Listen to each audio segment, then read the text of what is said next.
주님 참 감사드립니다. 오늘도 하나님께서 우리에게 은혜를 베풀어 주셔서 하나님을 찾고 하나님 구하고 하나님께 예배드리고 하나님에 대해서 배워갈 수 있는 시간, 에너지, 하나님 모든 상황과 여건을 허락해 주시는 은혜에 감사드립니다. 우리가 살아 호흡하는 모든 것이 하나님의 은혜요. 하나님의 사랑입니다. 그 사랑을 깨닫고 주께 더 감사하고 더 주님을 알아가기 위해서 어, 노력하며 주님 안에 자라가는 귀한 성도들이 될 수 있도록 은혜를 베풀어 주옵소서. 우리의 온 몸과 온 마음을 주님께 드립니다.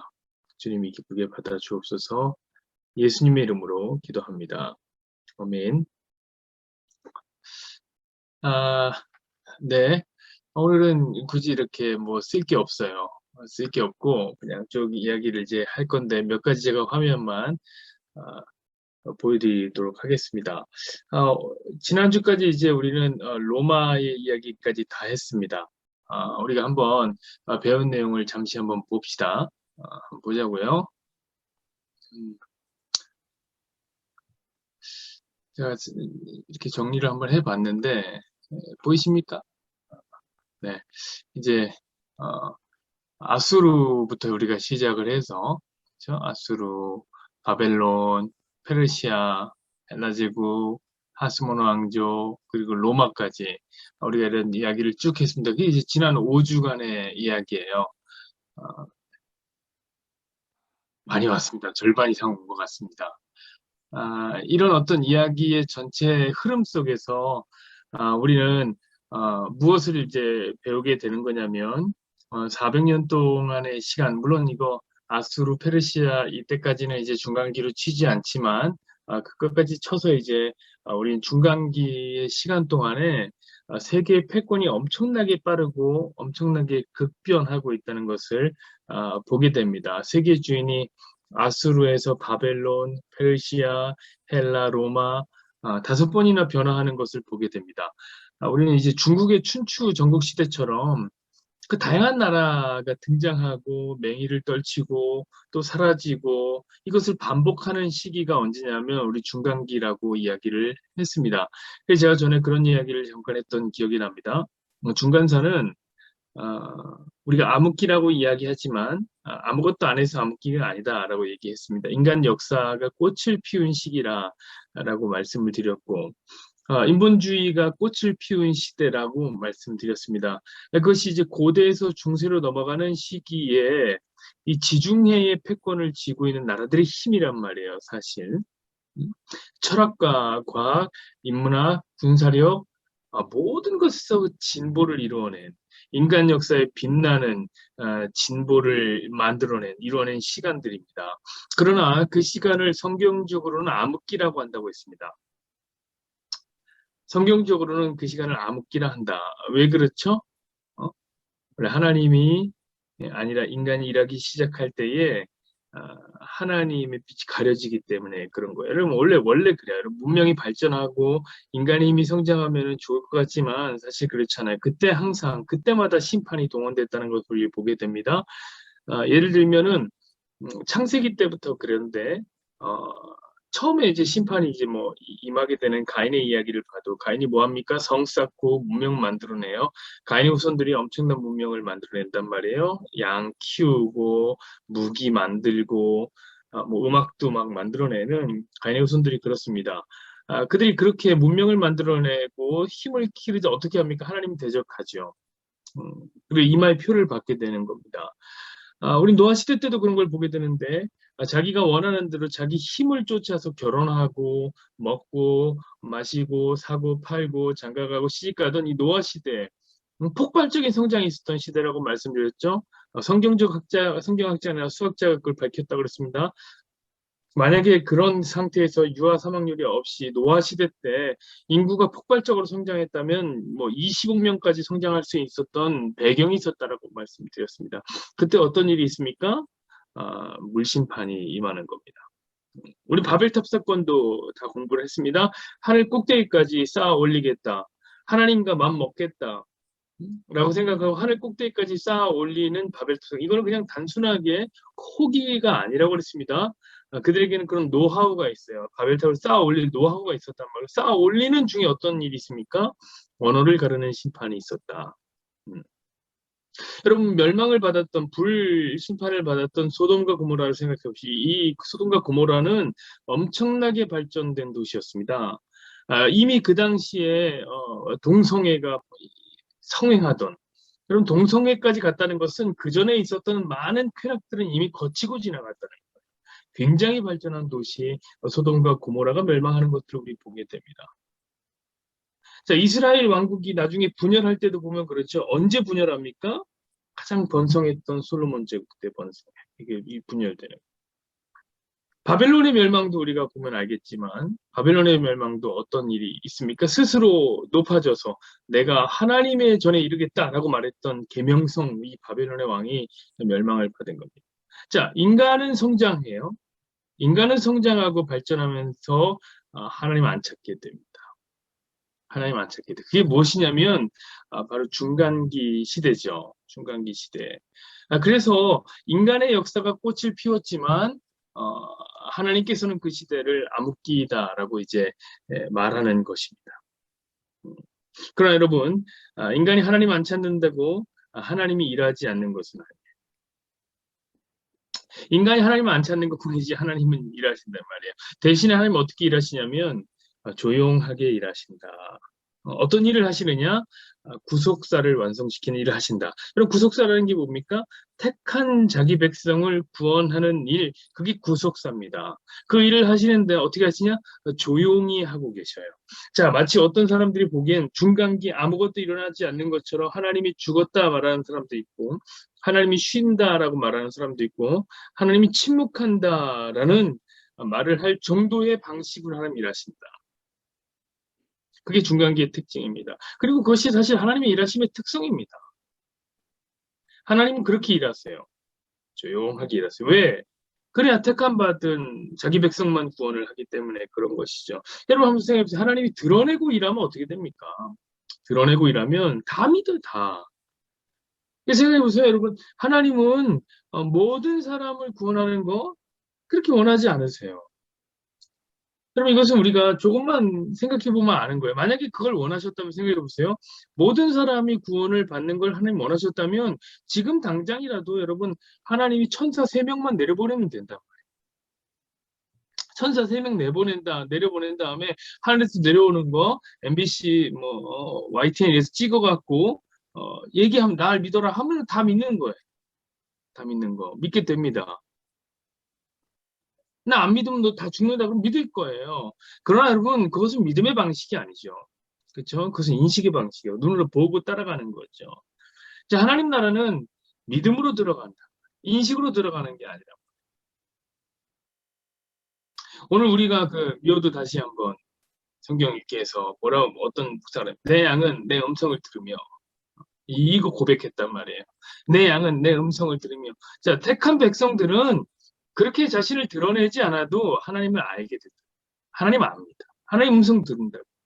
복음을 듣는다고. 그것이 무엇이냐면 복음의 은닉성이라는 거예요. 복음의 은닉성.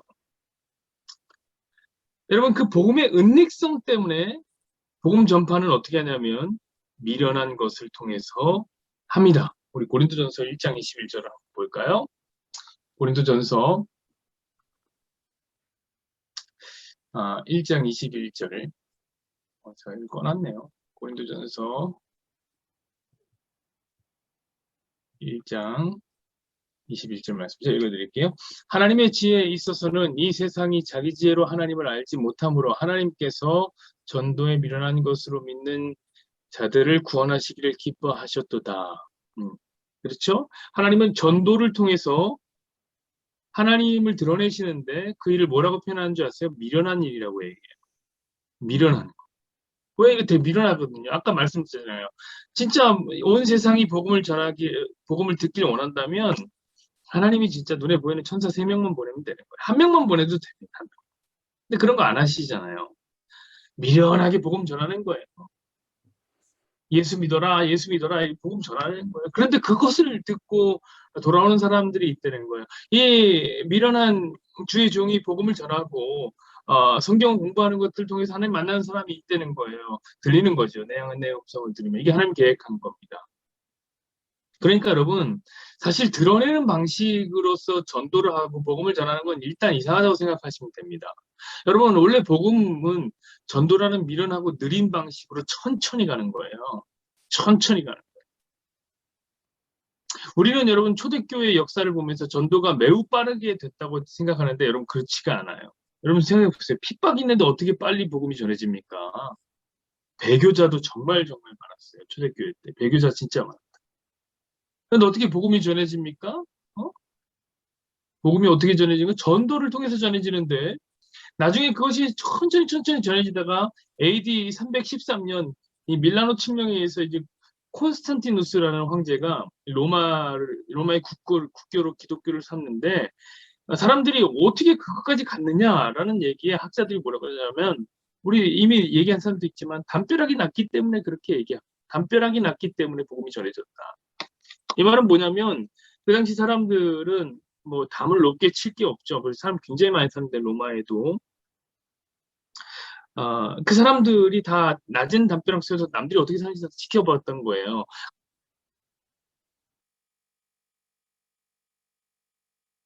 이것은 매우 천천히 전해졌다는 거예요. 매우 천천히. 여러분 우리가 삶을 통해서 복음을 전한다는 건 쉬운 일이 아니에요. 그렇지 않나요? 우리가 예수 믿는 것들을 보면서 저 사람은 뭐길래 저렇게 예수를 믿는가? 저 예수를 믿는다는 것으로 어떻게 저렇게 힘든 상황 속에서도 버텨내고 있는가? 이런 거 보면서 저 예수를 나도 믿고 싶다. 이거 쉬운 일 아니다. 천천히 이루어지는. 음. 자, 그런 전도를 통한 구속사. 미련한 전도를 통한 구속사 완성을 이루기 위해 만든 전초기지가 뭐냐면, 자, 오늘 우리가 공부하려고 하는 유대의 회당이라는 겁니다. 회당. 제가 한번 보여드릴게요. 유대 회당. 어, 이렇게 생겼습니다. 어, 그림이 조금 마음에 안 들긴 하는데, 뭐, 요즘 그림은 거의 뭐 이상해졌고, 옛날 그림은 별로 없더라고요. 회당이 이렇습니다. 어, 어, 여러분 우리가 구약 성경을 읽다가 신약 성경을 이제 읽게 되면 구약 성경은 없었는데 신약 성경이 되어야지 나오는 개념들이 있습니다. 예를 들면 뭐 바리새인이라든지 사두개인 구약에 안 나오거든요. 그런 분파들 이런 거는 이제 구약에는 안 나오고 신약에 나오는 거죠. 그런 것 중에 하나가 뭐냐면 회당이 그렇습니다. 회당은 구약에는 안 나오고 신약에는 나오는 거죠. 그럼 왜 여러분 신약에 갑자기 나올까요? 어? 왜 갑자기 나오냐면 이게 중간기 때 만들어졌기 때문에 그렇습니다. 중간기 때. 여러분 생각을 해보십시오. 유대인들이 회당을 왜 만들었습니까? 여러분 회당은 뭐 하는 데입니까? 모여서 예배 드리는데. 그럼 여러분 회당 필요 없지 않나요? 왜냐면 이스라엘 사람들은 어디서 예배 드려요? 이 사람들 곧 죽어도 성전에서 예배 드리는 사람이에요. 아무리 멀어도 교회 성전에 옵니다. 성전이 와요. 왜 성전을 너무 사랑하는 이 사람들이. 근데 처음 문제가 생긴 게 있었단 말이에요. 뭐가 문제가 생겼냐면 이스라엘이 원래 통일 왕국이었는데 하나의 왕국이었는데 우리나라 한반도처럼 하나의 왕국이었는데 솔로몬 이후로 남북이 나눠집니다. 우리나라처럼 그래요, 여러분. 근데 남유다는 상관없어요. 왜냐하면 성전이 어디 있냐면 남유다의 예루살렘에 있었거든요. 그러니까 남유다는 예배드리는데 아무 문제 없어요. 근데 문제 있죠. 어디가 문제입니까? 북이스라엘 문제라. 왜? 여러분 국경이 나눠졌는데 이스라엘이 가장 사랑하는 성전이 그럼 북이스라엘 사람들 성전 사랑한단 말이에요. 그건 남유다에 있단 말이에요. 못 가잖아요, 근데. 자, 우리나라로 따지면 남북이 분단됐잖아요, 우리도. 근데 하필 성전이 어딨냐? 평양에 있는 거예요, 평양에. 그럼 우리 못 가잖아요. 그럼 우리는 어떨까요? 만약에 우리는 교회가 만약에 평양에 있어 못 가. 그러면 나이스. 힘들었는데. 주일에 예배 드리러 가는 거 힘들었는데 야, 이 평양에 있어 못 가니까 참 좋다. 이럴 텐데 이스라엘 사람들은 안 그래요. 이스라엘 사람들은 성전 없으면 죽는 민족이. 저는 우리 교회 성도들 그랬으면 좋겠어요. 교회 없으면 죽는다. 이랬으면 좋겠습니다. 그냥 간절한 소망일 뿐입니다. 이스라엘 사람들 성전 없으면 죽어요. 근데 북이스라엘 사람들이 향수병에 걸리고 뭐 남하하려고 심지어 남하하려고 그래. 성전 가려고 막 넘나드는 거예요. 자, 북이스라엘 왕이 어떻게 했을까요? 뭘 할 수 있을까요? 사마리아 성을 지었던 사마리아 성전을 어디에? 그리심산에 지었던. 그리고 이제 말하는 거예요. 야, 북이스라엘 사람들아, 여기도 성전이야. 사실 너희들 예루살렘에만 성전이 있는지 알았지? 그런데 아니야. 그리심산에도 성전이 있어. 그렇게 얘기했던 거죠. 여기서 예배드려. 여러분, 그래서 예수님이 요한복음 4장에 보면 그 사마리아 여인과 그 이야기를 하는 장면이 요한복음 4장에 나오지 않습니까? 우리가 잘 아는 신령과 진정으로 예배를 드리는 그거 말입니다. 그때 보면 이 여인이 뭐라고 얘기하냐면 이렇게 얘기해요. 우리 조상들은, 이 조상 누굽니까? 사마리아 사람이죠? 그리심산에서 제사를 드리라고 하고, 이 남유다 사람들은 예루살렘에서 예배를 드려야 된다고 하는데 어디서 저는 예배 드려야 됩니까? 그런 얘기를 하는데 바로 그 이야기가 배경이 여기입니다. 북이스라엘이 남유다랑 나눠지면서 사마리아에서 성전을 지었다. 자, 북이스라엘은 사마리아에서 제사를 드린다. 그래서 사실 이스라엘 사람들이 더 안 좋아해요. 사마리아 사람들. 왜요? 이 성전 짝퉁이잖아요. 이스라엘 사람들에게 성전 너무 중요한데 이들이 성전 짝퉁을 지었단 말이에요. 근데 이 북이스라엘 사람들이 어떻게 하냐? 그뿐이 아니라 더 멀리 있는 사람들을 위해서 각 지역마다 산당을 지어줍니다. 산당. 그 산당 지어서 거기서 예배드리게 했단 말이에요. 사실 이것이 회당의 시초 같은 것인데, 시초 같은 거예요. 그래서 결국에는 이제 이 산당이 우상숭배의 기지가 된단 말이에요. 각자 그 자리에서 자기가 원하는 대로 편한 대로 성전 갈 필요 없이 그냥 편하게 희생제사를 막 드린단 말이에요. 어, 여러분, 이런 걸 보면은, 저는 그런 생각이 듭니다. 사실 너무 성전에, 혹은 뭐 성전이 교회는 아니지만 반드시 교회에 가는 것이 편할 필요는 없다, 이런 생각이 듭니다. 우리는 어떻게든 이렇게 편하게 교회 오는 게 되게 좋다고, 좋게 이제 뭐 여러분들에게 서비스를 해드리려고 하는 거지만, 목사, 뭐 전도사는 그런 거지만, 사실 성도들은 꼭 그러지 않아도 된다는 생각이 들어요. 우리는 너무 희생 없는 제사를 드리고 있는 것이 아닌가. 그 간디, 마하트라 간디가 얘기했던 그 망국론. 망국론이 뭡니까? 나라가 망하는 것. 그 지름길이 뭐냐면 그 중에 하나가 희생 없는 제사. 예배에는 자기 희생이 필요하단 말이에요. 자기 희생이. 그것이 자기 부인을 위해서 좋은 거죠. 여러분을 위해서 좋은 거예요. 저는 그래서 자녀들을 데리고 나오는 부모들이 참 잘한다. 예배에 자기 희생이 있다. 그래서 그 예배가 간절하다. 진지하다 이런 생각이 들어요. 왜냐하면 애를 하나 준비시켜서 교육하는 거 정말 힘들거든요. 네, 아시겠지만. 내 몸 하나 갖고 나오는 것도 힘든데 애까지 준비시켜서 나오는 건 진짜 힘든 거죠. 힘든 거죠. 그런 의미에서 저는 청년들은 애가 없는 청년들은 자기 신앙의 건강함을 위해서라도 이 교회 봉사를 하는 것이 좋다라는 생각이 들어요. 물론 억지로 하면 안 되죠. 자기 의로 하는 거 안 되죠. 그거 안 돼요. 그러니까 너무 몸이 편한 신앙생활은 좋은 것은 아닙니다. 아니에요. 그런데 이러다가 갑자기 문제가 하나 생기는데 그 무슨 문제냐면 몸이 편하고 안 편하고를 떠나서 이건 떠나는 거예요. 아예 성전에 가서 예배드리는 게 불가능해져 버려요. 예루살렘이든 사마리아든 어디든 갈 수가 없어요. 왜? 포로로 잡혀갔거든요. 포로로 잡혀갔어요. 자, 다시 한번 제가 그림을 보여드릴게요. 음, 자, 북이스라엘이 언제 망합니까? 이 아수르에 의해서 BC 722년에 망합니다. 다 포로로 잡혀갑니다. 남유다는 언제 망합니까? 바벨론에 의해서 BC 586년에 망하게 됩니다. 자, 이때 망하고 다 노예로 끌려가는 거예요. 여러분, 그럼 어떻게 예배드려요? 주인한테 갑니다. 그리고 저 오늘 안식일입니다. 예배드리러 가야 되는데 예루살렘에 가야 되니까 한 30일만 휴식을 주십시오. 이렇게 할 수가 없는 거예요. 바벨론에서 어떻게 예루살렘까지 가요? 갈 수가 없단 말이에요. 그래서 이제 자연스럽게 유대인들이 이제 어떻게 하는 거냐면 이제 회당을 짓게 되는 겁니다. 이미 이 전력이 있었잖아요. 그쵸? 사마리아에도 이렇게 성전을 지어봤고, 산당도 지어봤어. 자, 우리 예배 못 들어가잖아. 그러니까 회당을 짓자, 이렇게. 여러분, 이 회당은 안식일에는 예배를 드리는 용도로 사용되었어요. 아까 그 모여서 회당 기억하시죠? 안식일에는 예배 드리는 용도로 평일에는 어떻게 되냐면 학교로 사용됩니다. 학교로 애들이. 그리고 이제 유대인들이 모이는 마을 회관 같은 역할을 했습니다. 여러분 사실 지금도 그래요. 여러분 유대인들은 회당을 지어요. 회당을 지어. 그리고 자기가 유대인이면 이 회당은 언제든지 프리패스, 언제든지 들어갈 수 있어. 그리고 세계 어딜 가도 살아남는 나라 사람들이 있는데 그 어디냐면 중국인들과 유대인들. 여러분 중국인들은 세계 어딜 가도 차이나타운 딱 만들고요. 자기만의 삶의 방식으로 풀어낸단 말이에요. 거기는 다 이유가 있어요. 일단은 공산주의 국가니까 그쵸? 함께하는 것이 어색하지 않죠. 그리고 게다가 이 사람들 머릿속은 중화민족, 중화사상으로 가득 차 있어요. 세계의 중심이 중국이에요. 그래서 중국인들은 막 서로를 뭐 사랑해요. 자, 어느 도시에 여러분 10억짜리 가게가 하나 나왔다 생각해요. 미국에 맨하탄에 10억짜리 가게가 나왔다 생각해요. 엄청 좋은 입지예요. 들어가기만 하면 대박 터트려요. 근데 여러분 우리나라 사람들은 어떻게 해요? 10억이 없어서 못 들어가요. 여러분 10억은 큰 돈이에요. 그렇죠? 못 들어가요. 저도 10억이 없어요. 조금만 싸면 들어갈 텐데 10억은 커요. 근데 여러분 중국 사람들은 여기 들어가요. 어떻게 들어가느냐?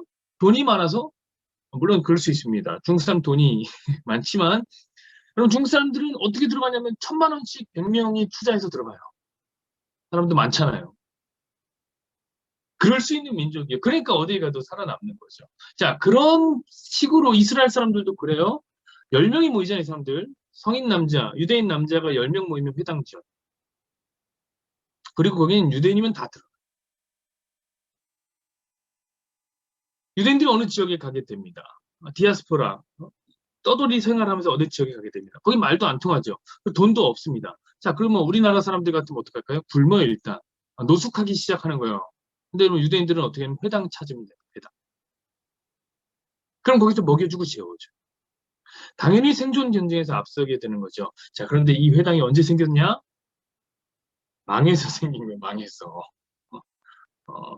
아수르에게 망했어. 바벨론에게 망했어. 그래서 2500년 동안 떠돌이 생활을 하면서도 이 회당 때문에 유대인들은 세계의 돈줄을 휘어잡을 수 있었단 말이에요. 여러분, 이 회당은 아까 전에 말했지만 교육에도 탁월합니다. 그 유명한 유대인들의 그 하브루타라는 교육법, 하브루타라는 교육법이 회당과 만나서 전 세계에서 가장 많이 아이비리그 보낸 민족이 어디냐? 이 유대인 민족이에요. 세계에서 노벨상 제일 많이 받은 나라가 어디냐? 유대인이. 여러분, 목사에게는 꿈이 있어요. 저에게는 꿈이 있어요. 그 뭐냐면 저는 교회가 교육을 감당해야 된다고 생각해요. 교회가 교육을 감당해야 된다. 지금은 저희가 작은 교회지만 조금 더 규모가 있게 되면 공동육아, 대안교육, 기독교 세계관으로 길러야 되는 교육을 담당해야 되는 거죠. 특별히 그 하브루타 교육으로 철저하게 신분주의적 교육하고 싶습니다, 여러분 저는. 기도해 달라 이거예요. 테바에서 노벨상 나와요. 테바에서 아이빌리거는 나왔으니까 아이빌리거는 더 보낼 필요 없고 노벨상 받아야죠. 테바 회당, 테바 서원 이거 지어서 만들어야죠. 자, 이 회당은 이렇게 유대인들에게 중요한 삶의 자리였단 말이에요. 근데 이게 왜 만들어졌어요? 다시 말합니다. 나라가 망해서 만들어진 거예요. 안 망했잖아요. 절대로 안 만들어져요. 왜? 이들은 성전 가니까. 성전 가면 되니까. 여러분, 그래서 이 회당이 우리한테도 좋은 거 있죠. 우리가 누굽니까? 어? 이방인들. 왜 이 회당이 기독교 복음 전파에 지대한 영향을 미쳤다. 그래서 우리가 구원받았다. 이 점에서 좋단 말이에요. 우리가 이방인이 아닙니까? 이 회당을 통해서 우리 구원이 흘러왔다고 해도 과언이 아닙니다. 저는 이 회당에 대해서 계속 얘기합니다. 자, 이 회당의 구성원들을 보면 총 3개의 그룹으로 구성되어 있습니다. 첫 번째는 뭐냐면 유대인들, 유대인. 두 번째는 누구냐면 개종자들, 개종. 자, 세 번째는 누구냐면 하나님을 경외하는 사람들. 자, 첫 번째 유대인은 아시죠? 유대인은 누군지 아시죠? 자, 그러고 하나님을 경외하는 사람들 세 번째도 아시죠? 왜냐면 제가 설교 때 늘 말씀드리잖아요. 여러분 구약에도 이방인 구원이 아예 막혀 있었던 건 아니라고 제가 말씀드렸습니다. 그렇죠? 구약에도 하나님을 경외하는 사람들이 하나님을 경외하는 이방인들이 성전에 와서 제사를 드렸습니다. 그들이 구원받았습니다. 그들이 바로 뭐냐면 하나님을 경외하는 사람들이라고 불리는 사람들이 이방인들이죠. 그런 하나님 믿는 사람들이에요. 자, 그럼 개종자는 누구냐? 이들 역시도 당연히 이방인인데 개종한 사람이죠. 개종자니까. 자, 그럼 여러분 하나님을 경외하는 사람과 개종자는 뭐가 다르냐? 둘 다 이방인인데 다른 게 있단 말이에요. 뭐가 다르냐? 할례의 측면에서. 할례를 받았느냐 안 받아. 자, 할례 받으면 개종자, 할례 안 받으면 하나님이 경외하는 사람들이고. 할례가 되게 중요하죠. 그런데 이렇게 개종자와 하나님을 경외하는 사람들을 나누는 부분에서 엄청난 문제가 생기기 시작합니다. 왜냐하면은 고대 사회에서 할례를 받는다는 것은 너무너무나 두려운 문제예요. 사실 지금도 두려운 부분이에요. 남자들은 할례 받는다고 생각하면 두려워요. 여러분, 할례라는 것은 이 남성의 성기 끝에 있는 표피를 날카로운 차돌로 잘라내는 거예요. 끔찍하죠, 생각만 해도. 여러분, 당시에 무슨 마취제가 있어요? 당신 무슨 항생제 있어요? 잘못하면 염증 나서 죽어요. 피 안 멈추면 죽어요. 여러분, 게다가 여러분, 성인이 돼서 할례를 한다는 건 더 골치 아픈데, 이방인들이 성인 돼서 할례 받는 거에 골치 아파요. 왜냐면, 그 당시 이제 지중해 연안의 도시국가에는, 지중해라고 하는 것은 이제 유럽과 이 아시아, 서아시아를 함께 포함하는 지역인데, 이 지중해 연안의 도시국가에는 공중 목욕탕 문화가 있었어요. 발달해 우리나라처럼. 이 공중 목욕탕에서 뭐 하냐면 남자들이 사교 행위를 합니다. 서로 알아가고 배워가고 뭐 이런 걸 한단 말이에요. 사교장으로 사용된단 말이에요. 근데 어느 날 친구가 왔는데 뭔가 바뀌었어. 자세히 볼 수는 없지만 이렇게 하다가 보니까 얘가 이전과 다른 뭔가가 있단 말이에요. 몸이 바뀌었어. 여러분 그러면 동족들이 따돌려요. 음. 왜냐하면 그 당시 사람들에게 할례를 받는다는 것은 매우 야만적인 행위라고 생각했어. 왜냐? 첫 번째, 영아 사망률이 높잖아요. 자, 아이한테 할례를 하면은 죽을 수 있는 확률이 높아요. 매우 야만적이죠. 자, 두 번째, 이 헬라의 문화라는 것은 지독하게도 이원론적인 정신이 강한데, 이원론이 뭡니까? 육체는 더럽고, 이 영혼, 이 머리, 생각, 이성적인 작용은 아주 훌륭하다는 거예요. 좋다는 거예요. 그게 이원론 정신인데, 육체에 무엇을 한다고, 그게 할례잖아요. 육체에 무엇을 하는 거잖아요. 육체에 무엇을 한다고 더 나은 사람이 되고, 이런 거 없다는 거예요. 육체는 그들에게 악이란 말이에요. 여러분, 지금 우리도 그래요. 사실은. 우리도 어느 정도 이혼론에 익숙한 사람이에요. 어느 정도. 여러분, 아프리카 사람들 보세요. 아프리카 사람들 입술 이렇게 해갖고 여기에다가 이만한 링 끼워요. 그 이쁘대요. 이렇게 하는 거. 우리 보기에 거북스러워.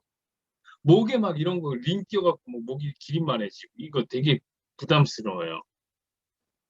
그렇죠. 왜냐면 우리가 이혼론에 익숙한 사람들인데 우리는 암암리의 정신적인 가치가 나은 가치라고 생각해요. 물리적인 가치는 낮은 가치라고 생각해요.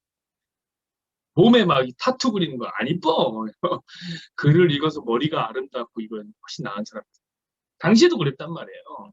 당시엔 더 심했어요. 왕따다.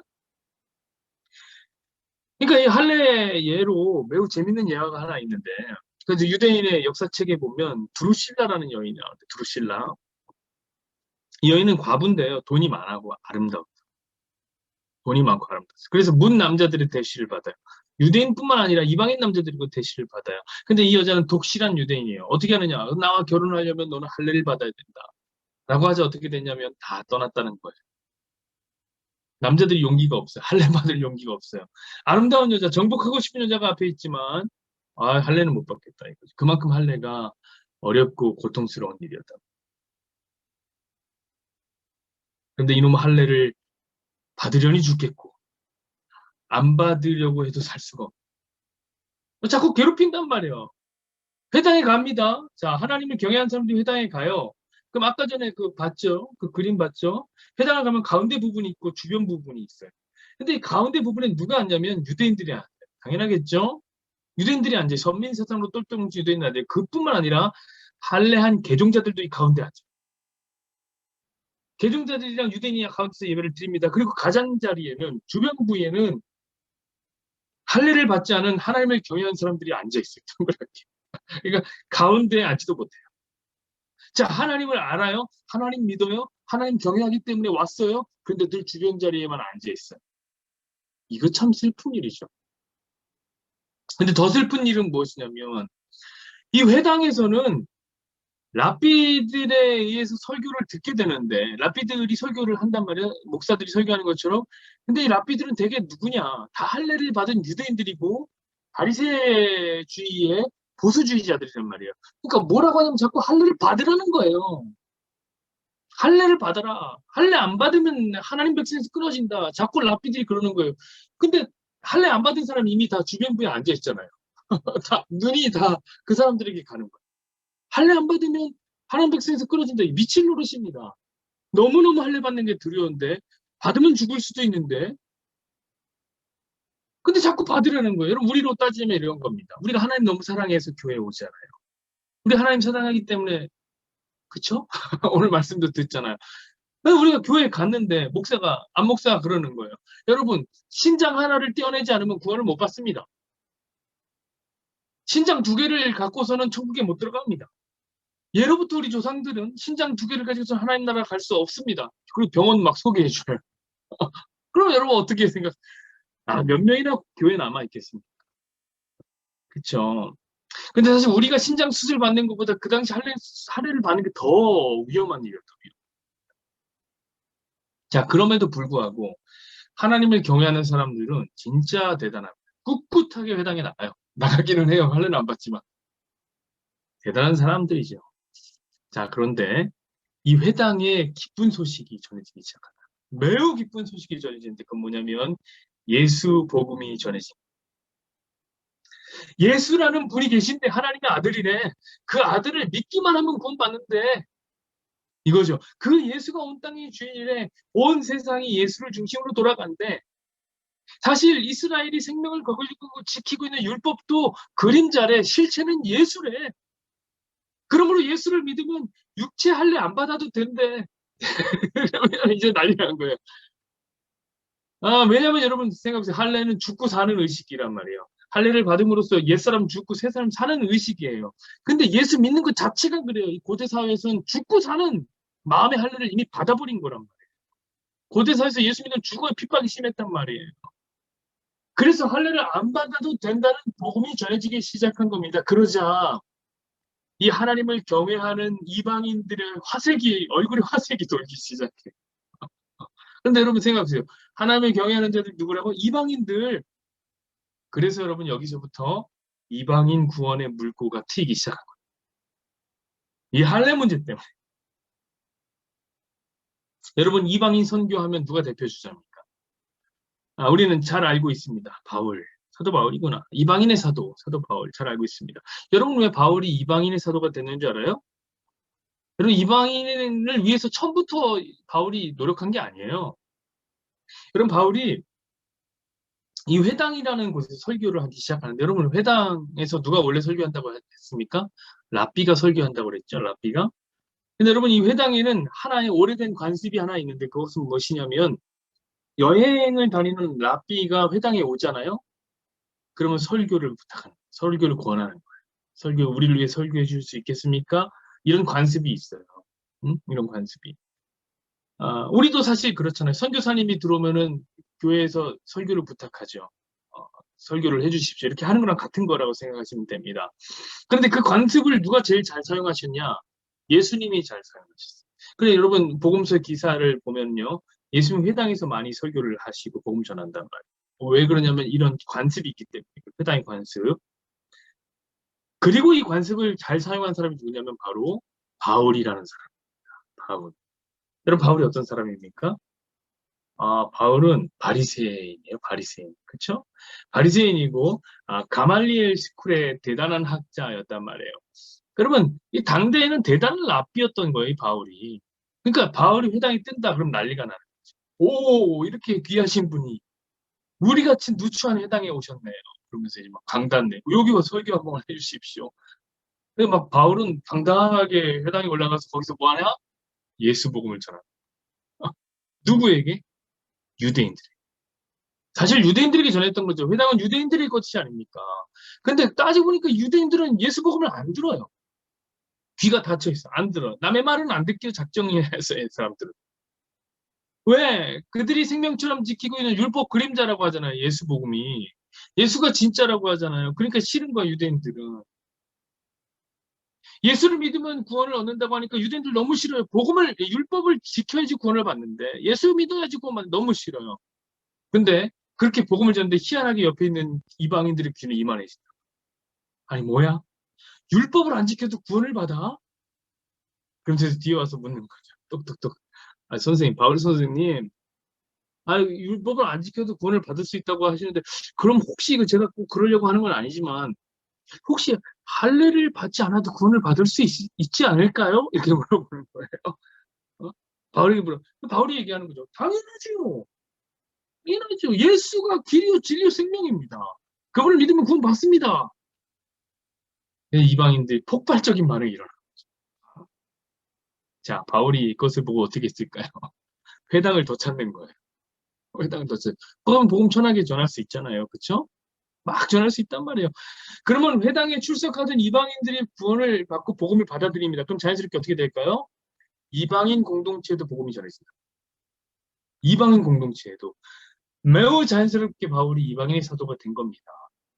이방인의 사도가. 처음부터 이방인들을 목적으로 했던 건 아닌데 유대인들이 자신의 신앙과 율법을 지키려고 만든 회당에서 귀한 이방인들이 복음을 받아들이게 됩니다. 이 선교의 전초기지가 이 회당이 된 거라. 자, 그럼 어떤 일이 일어날까요? 어떤 일이 일어나냐면 유대인들 사이에서 바울에 대한 소문이 퍼지기 시작하겠죠. 야, 저놈이 와서 막 예수 복음 전하면서 율법 안 지켜도 구원 받는데 뭐 이런 얘기를 하기 시작하는 겁니다. 유대인들이. 그럼 어떻게 될까요? 유대인 바울에게 회당에서 설교를 못하도록 만들어. 회당에서 바울은 설교하지 못합니다. 막아버려요. 자, 그럼 어떤 일이 벌어질까? 교회가 생기기 시작합니다. 회당이 아니라 교회가 생기기 시작. 예수 믿는 사람들이 성도들이 교회를 만들. 이방인들 중심. 그리고 바울에게 예수님 이야기를 더 해달라고 막 난리를 칩니다. 예수 선생이요. 우리가 예수를 보기 원합니다. 예수님의 이야기를 더 듣기 원합니다. 우리에게 와서 설교해 주십시오. 자, 바울은 예수 복음을 교회에서 더 힘있게 전합니다. 그러면 하나님을 경외하는 사람들이 그 소문을 듣고 어디로 갈까요? 교회로 찾아가는 거예요. 교회로. 자, 교회가 부흥합니다. 그럼 어떤 결과가 생기나요? 회당에서 하나님을 경외하는 사람들이 빠져나가기 시작하는 거예요. 썰물처럼 빠져나가기 시작합니다. 이방인들이 빠져나가요. 자, 그러면 이제 유대인들에게 문제가 생긴다. 유대인들에게. 어떤 문제가 생깁니까? 여러분, 이 하나님을 경외하는 사람들은 이방인인데, 어떤 이방인이냐면 그 지역의 이방인. 이들이 회당에 있는 게 매우 유리해요. 왜냐하면 자, 생전 와본 적이 없는 유대인 디아스포라들이, 유대인 떠돌이들이 디아스포라가 되어서 그 지역에 이방인들과 접촉점을 만든다는 건 굉장히 중요하잖아요. 그들이 가서 물건을 팔든지, 자기 사업을 소개하든지, 어디서 할 수 있어요. 말도 안 통하는데. 회당에서 가능했던 거예요. 그 이방인들과 접촉점을 만든다는 것이 이 회당은 유대인들의 생존에 매우 중요한 역할을 했던 거예요. 누가 어떤 사람이? 하나님을 경외하는 사람들, 이방인들. 그런데 여러분 그 이방인들이 이제 회당을 안 나와. 교회 나가기 시작하는 거예요. 교회 일원이 되는 거예요. 이걸 못 참는 거예요, 유대인들이. 이걸 참을 수가 없는. 그래서 유대인들이 어떻게 하느냐? 바울이 가는 곳곳마다 쫓아다니면서 바울을 괴롭히고 핍박을 했던 겁니다. 왜? 그들의 삶의 근간을 지금 바울이 무너뜨리고 있으니까. 여러분 우리 사도행전을 지금 공부하고 있어요. 그렇죠. 새벽마다 사도행전을 공부하고 있어요. 좀 집요하다 싶을 정도로 유대인들이 너무하다 싶지 않아요? 도시를 넘어와. 어? 도시를 넘어와서 바울을 괴롭힌단 말이에요. 핍박을 하고요. 막 그런단 말이죠. 왜 그럴까요? 자신의 이권 문제가 거기 걸렸기 때문에. 자, 유대인들의 종교적 신념보다 회당이 가진 경제적 이점, 이게 더 중요해요. 이걸 교회가 빼앗았다고 생각했기 때문에 그런 거예요.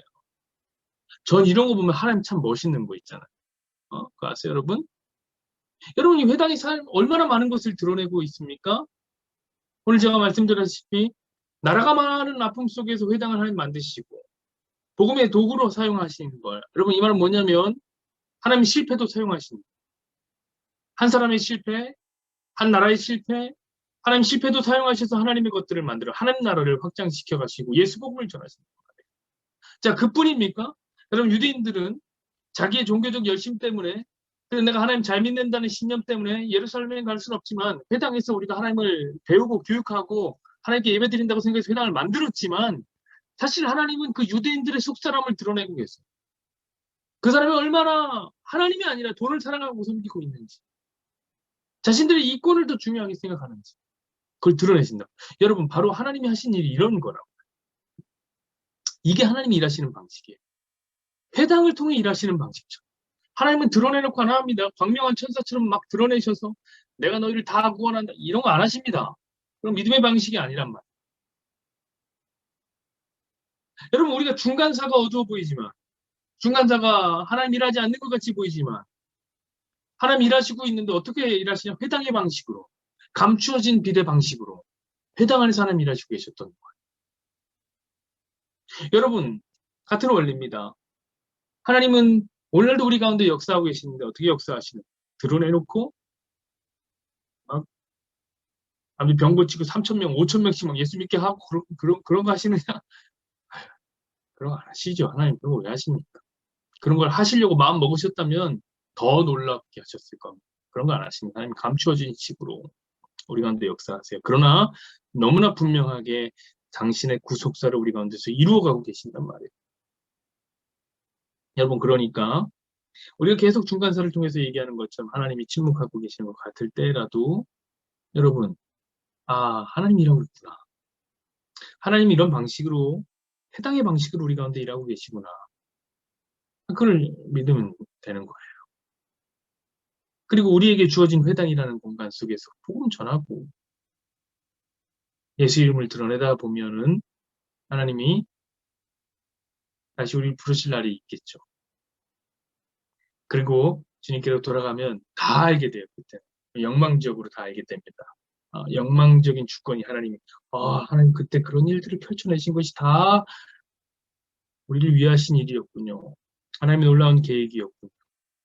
하나님이 일을 하셨던 것이군요. 알게 됩니다. 그러니까 지금 믿음의 방식으로 하나님이 보이지 않지만 침묵하는 것 같지만 하나님이 일하시고 계시는군요. 할렐루야, 할렐루야, 아멘 하면서 가는 겁니다. 그것이 오늘 바로 회당 안에 담겨져 있는 하나님의 뜻입니다.